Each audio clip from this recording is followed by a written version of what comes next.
بسم اللہ الرحمن الرحیم۔ گیلانی فورم یوٹیوب چینل میں خوش آمدید۔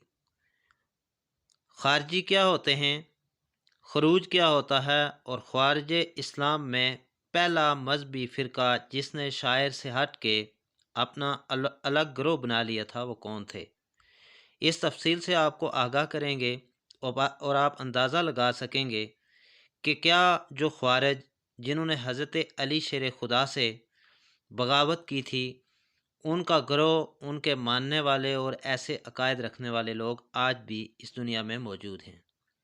خوارج کے اگر لغوی تعریف کے حوالے سے بات کی جائے تو خارج کی جمع ہے جو خروج سے مشتق ہے، کیونکہ ان کا یہ نام ان کے خروج کی وجہ سے پڑا ہے، چاہے دین سے نکل جانے کی وجہ سے ہو یا حضرت علی رضی اللہ تعالیٰ عنہ کے خلاف خروج کی وجہ سے ہو، خواہ مسلمانوں کے خلاف خروج کی وجہ سے ہو۔ خوارج کی اصطلاحی تعریف اگر کی جائے تو امام شہرستانی لکھتے ہیں کہ ہر وہ شخص جو اہل سنت والجماعت کے متفقہ امام کے خلاف خروج کرے اسے خارجی کہا جاتا ہے۔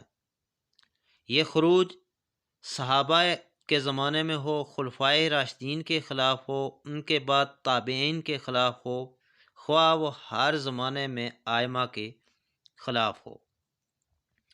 اب چلتے ہیں کہ یہ جو خارجی ہیں جن کا خروج ہوا، ان کی ابتدا کہاں سے ہوئی۔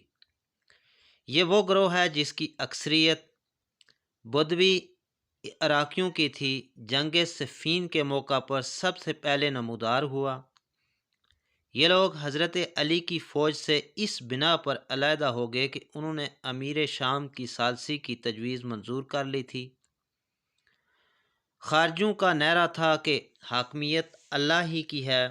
انہوں نے شاس بن راسبی کی سرکردگی میں مقام ہرورہ میں پڑاؤ ڈالا اور کوفہ، بصرہ، مدائن وغیرہ میں اپنے عقائد کی تبلیغ شروع کر دی۔ ان کا عقیدہ تھا کہ دینی معاملات میں انسان کو حاکم بنانا کفر ہے، اور جو لوگ ایسے فیصلوں کو تسلیم کرتے ہیں وہ واجب القتل ہیں۔ ان کے بانیان عبداللہ بن قوا، عطاب بن العور، عبداللہ بن وہب راسبی، عروہ بن جریر، یزید بن عاصم محاربی، ہرقوس بن زبیر، بجلی المعروف وغیرہ تھے۔ اس وقت یعنی نہروان کی جنگ کے وقت ان کی تعداد 12,000 تھی، اور یہ صوم و صلات کے بہت پابند تھے، اور یہ وہی لوگ ہیں جن کا پہلا شخص ذوالخویسرہ اور آخری ذوالتدیہ ہیں۔ یعنی یہ لوگ صوم و صلات کے اتنے پابند تھے، نمازیں، قرآن کی تلاوت اور اس طرح کے کام اتنے کرتے تھے کہ ان کے ماتھے پہ جو ہے وہ نمازیں پڑھ پڑھ کے محراب بنے ہوئے تھے، لیکن ان کی حرکات اور ان کا جو طریقہ کار ہے وہ آپ دیکھ سکتے ہیں کہ کیا ہے۔ اور اب چلتے ہیں کہ ان کے وجہ اختلاف کیا ہوئی۔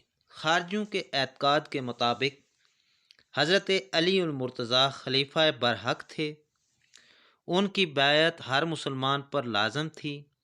جن لوگوں نے اس سے انکار کیا وہ اللہ اور رسول کے دشمن تھے، اس لیے امیر معاویہ اور ان کے حامی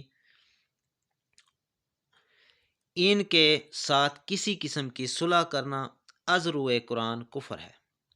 حضرت علی نے چونکہ ان کے ساتھ مصالحت کرنے اور حکم قرآنی میں ثالث بنانے کا جرم کیا تھا، نعوذ باللہ، اس لیے ان کی خلافت بھی ناجائز ہو گئی، لہٰذا حضرت علی اور امیر معاویہ دونوں کے خلاف جہاد لازم ہے۔ یہ ان کے عقائد ہیں۔ اگر خارجیوں کے مراکز کی بات کی جائے تو حضرت علی نے خارجیوں کے جنگ نہروان میں شکست فاش دی، لیکن ان کی شورش بھی باقی رہی۔ چنانچہ حضرت علی ایک خارجی ابن ملجم کے ہاتھوں شہید ہوئے۔ اس کے بعد امیر معاویہ کے عہد میں بھی ان کی بغاوتیں ہوتی رہیں، اور ان کا دائرہ عمل شمالی افریقہ تک پھیل گیا۔ کوفہ اور بصرہ ان کے دو بڑے مراکز تھے۔ فارس اور عراق میں بھی ان کی کافی تعداد تھی۔ وہ بار بار حکومت سے ٹکراتے رہتے اور خلفاء سے کبھی خوش نہ رہتے۔ عباسی خلافت تک ان لوگوں کا اثر رسوخ رہا اور حکومت کے خلاف ان کی چھوٹی بڑی جنگیں جاری رہیں۔ اب اگر احادیث کے حوالے سے بات کی جائے تو ابو سعید خضری فرماتے ہیں کہ حضرت علی بن ابی طالب نے یمن میں محمد رسول اللہ صلی اللہ علیہ وآلہ وسلم کی خدمت میں کچھ سونا بھجوایا۔ محمد رسول اللہ صلی اللہ علیہ وآلہ وسلم نے وہ سونا 4 ضرورت مندوں میں تقسیم فرمایا۔ اس پر ایک شخص کھڑا ہو گیا اور کہنے لگا، یا رسول اللہ، خدا سے ڈریں۔ آپ صلی اللہ علیہ وآلہ وسلم نے فرمایا، تو ہلاک ہو، کیا میں تمام اہل زمین سے زیادہ خدا سے ڈرنے والا نہیں ہوں؟ سو جب وہ آدمی جانے لگا تو خالد بن ولید نے عرض کیا کہ یا رسول اللہ، اگر آپ حکم دیں تو میں اس کی گردن نہ اڑا دوں۔ بعض روایات میں آتا ہے کہ حضرت صدیق اکبر نے فرمایا کہ اگر آپ حکم دیں تو میں اس کی گردن اڑا دوں۔ آپ صلی اللہ علیہ وآلہ وسلم نے فرمایا، ایسا نہ کرو، شاید یہ نمازی ہو۔ خالد بن ولید نے عرض کیا، بہت سے ایسے نمازی بھی تو ہیں کہ جو کچھ ان کی زبان پر ہے وہ دل میں نہیں ہوتا۔ رسول اللہ صلی اللہ علیہ وآلہ وسلم نے فرمایا، مجھے یہ حکم نہیں دیا گیا کہ لوگوں کے دلوں میں نقب لگاؤں اور ان کے پیٹ چاک کروں۔ راوی کا بیان ہے کہ وہ آپ کو پشت کر کے مڑا تو آپ نے پھر اس کی جانب دیکھا اور فرمایا، اس کی پشت سے ایسے لوگ پیدا ہوں گے جو اللہ کی کتاب کی تلاوت سے زبان تر رکھیں گے، لیکن قرآن ان کے حلق سے نیچے نہیں اترے گا، دین سے اس طرح نکل جائیں گے جیسے تیر شکار سے پار نکل جاتا ہے۔ یہ تھے خوارج، جو خارجی، جنہوں نے حضور رسالت مآب صلی اللہ علیہ وآلہ وسلم کے احادیث اور آپ کی بتائی ہوئی تعلیمات اور بالخصوص حضرت علی شیر خدا کے ساتھ گستاخی کی۔ آپ نے جو معاہدہ کیا، جو صلح کی، اس کے خلاف انہوں نے آواز اٹھائی، اور یہ وہی گروہ ہے جو آج تک